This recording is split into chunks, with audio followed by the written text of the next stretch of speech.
Osteo मतलब bone, माइलेटस mean inflammation. Bone की inflammation हो जाए तो उसे ओस्टियोमाइलाइटिस कहते हैं। पायोजेनिक होती है, नॉन पायोजेनिक होती है। पायोजेनिक पस प्रोड्यूस करते हैं ऑर्गेनिज्म, किस तरह बोन के अंदर ऑर्गेनिज्म चले जाते हैं सारा डिस्कस किया जाएगा। पायोजेनिक पस प्रोड्यूसिंग, नॉन पायोजेनिक नॉन पस प्रोड्यूसिंग। इनमें आ जाता है टीबी, मायोबैक्टीरियम मतलब ट्यूबरकुलोसिस। पायोजेनिक में आ जाता है स्टेफ ऑरियस, और इसके अलावा साल्मोनेला और गोनेरिया भी आ जाता है, लेकिन मैं उसके बारे में बाद में बताऊंगा आपको। ओके, तो ये तो पस प्रोड्यूस करते हैं। नॉन पायोजेनिक में टीबी आते हैं, और टीबी जो होती है ना, मायोबैक्टीरियम टीबी, वो अगर वर्टिब्रा पे अटैक करे तो उसे हम कहते हैं पोर्स डिजीज़। आपने सुना होगा नेम, कहीं ना कहीं आपने ज़रूर नेम सुना होगा। ओके, अब हम बात करने जा रहे हैं, फॉर एग्जांपल ये एक फीमर है। ओके, ये एक फीमर है, और फीमर में क्या होता है, एक छोटे बच्चे की फीमर है, और ये बच्चा है 1 ईयर, 1 साल से छोटा। ओके, तो 1 साल से छोटे बच्चे में ओस्टियोमाइलाइटिस अगर होगी तो ये अगर फॉर एग्जांपल एपिफिजियल है, और ये है मेटाफाइसिस। एपिफाइसिस, मेटाफाइसिस, डाईफाइसिस, ये एरिया होते हैं। डाईफाइसिस, मेटाफाइसिस, एपिफाइसिस। और बैक्टीरिया के चांस होते हैं मेटाफाइसिस में अटैक करने के, बट 1 ईयर, 1 साल से छोटा जो बच्चा होता है उसमें एपिफाइसिस और मेटाफाइसिस में कोई ब्रिज नहीं होता। अगर ब्रिज नहीं होगा तो फिर एपिफाइसिस और मेटाफाइसिस में कनेक्शन होगा, और इन्फेक्शन बस यहाँ से यहाँ आ जाएगी। जब यहाँ आएगी तो उसके बाद ये हमारी जो जॉइंट होगी, मतलब फॉर एग्जांपल अगर फीमर है तो हिप जॉइंट है, तो हिप जॉइंट में वहाँ पे आर्थराइटिस काज कर देगी। सो ये तो हमने बात की छोटे बच्चे की, 1 ईयर, 1 साल से छोटा जो बच्चा है। अब हम बात करते हैं अडल्ट में, चाइल्ड में, चिल्ड्रंस में, बॉयज़ में, मतलब 1 साल से जो ज़्यादा बच्चे हैं उनकी। अब हम बात करते हैं स्टेफ ऑरियस की। बाकी की बात हम बाद में करेंगे। ओके, तो हम पायोजेनिक पस प्रोड्यूसिंग ऑर्गेनिज्म की बात करने जा रहे हैं, स्टेफ ऑरियस। स्टेफ ऑरियस किस तरह आता है, हमारी बोन के अंदर एक फोरामेन होता है जिसे हम कहते हैं न्यूट्रिएंट फोरामेन। न्यूट्रिएंट फोरामेन में एक न्यूट्रिएंट आर्टरी आती है।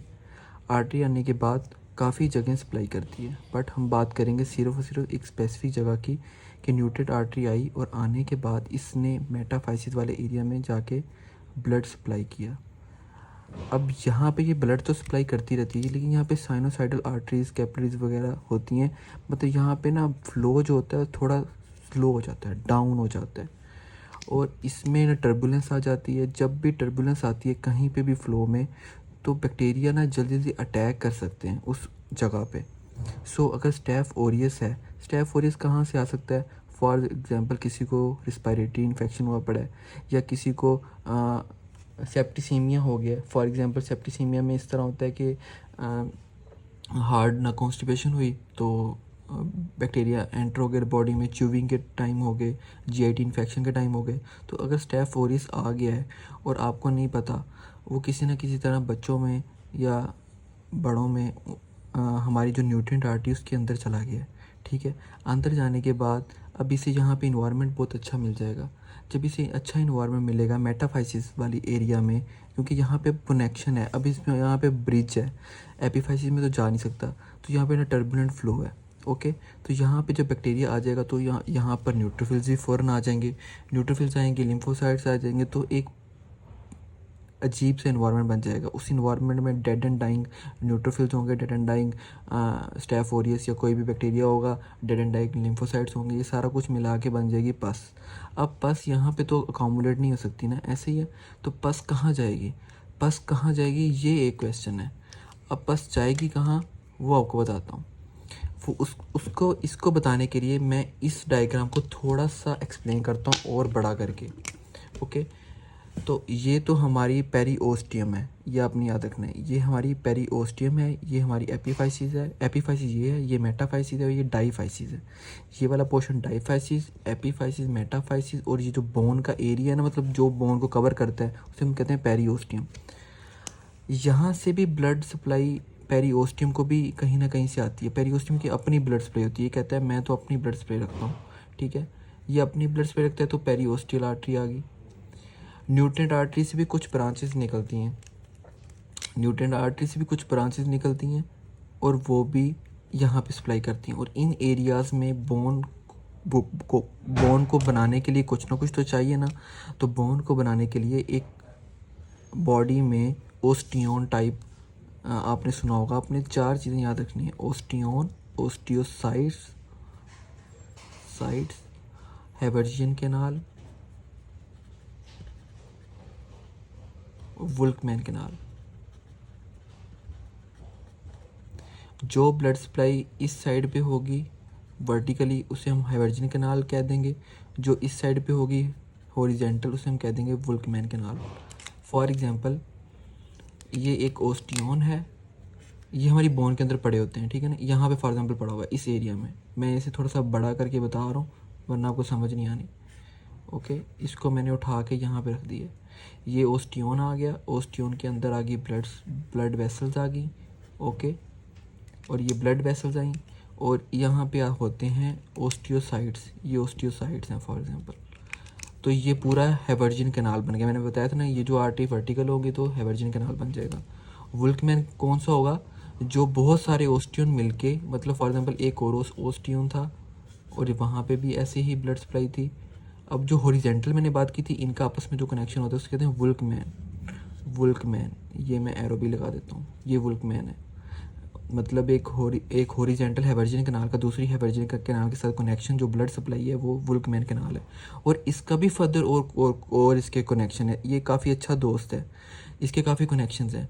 इसके क्या कनेक्शन है, अब यहाँ से उठाया था ना मैंने, तो इससे ब्लड सप्लाई पेरियोस्टियम की भी जाएगी और न्यूट्रिएंट की भी जाएगी। तो ये क्या करता है कि मैंने उठा के ये यहाँ पे रखा हुआ, तो आप लोगों ने इसे कंसीडर कर लेना है।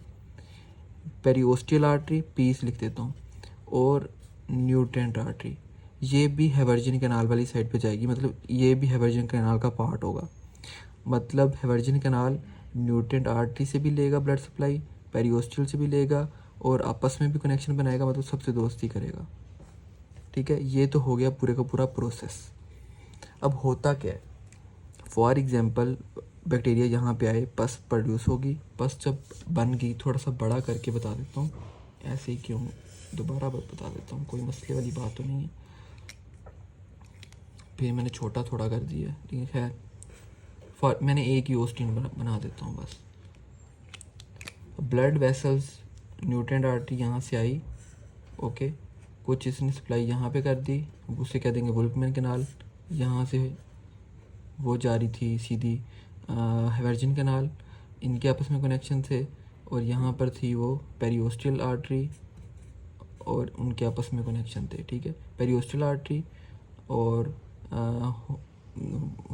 ये आ गई हैवर्जियन कैनाल, और ये जो हॉरिजेंटल है ना इसके पास पड़ी हुई है वो हो जाएंगी वुल्कमैन कैनाल। ये वुल्कमैन, ये हॉरिजेंटल हैवर्जियन कैनाल, और ये न्यूट्रिएंट आर्टरी।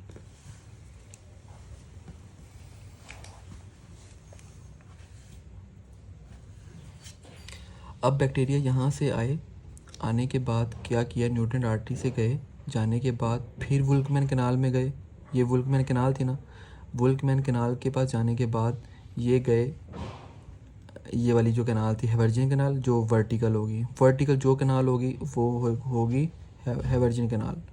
यहाँ से आते हुए फिर हॉरिजेंटल में गए, मतलब वुल्कमैन कैनाल में गए, फिर चले गए पेरियोस्टियल आर्टरीज में, और यहाँ पे आके अकोमोलेशन करनी शुरू कर दी। यहाँ से ब्लड जा रहा था, यहाँ से पस आ रही थी, जब पस आई यहाँ से ब्लड गया तो वो सारा एरिया स्टॉप हो गया, और यहाँ पर अकोमोलेशन होगी काफ़ी ज़्यादा, इस एरिया थिक हो जाएगा। इतना तो कवर हो गया आपको।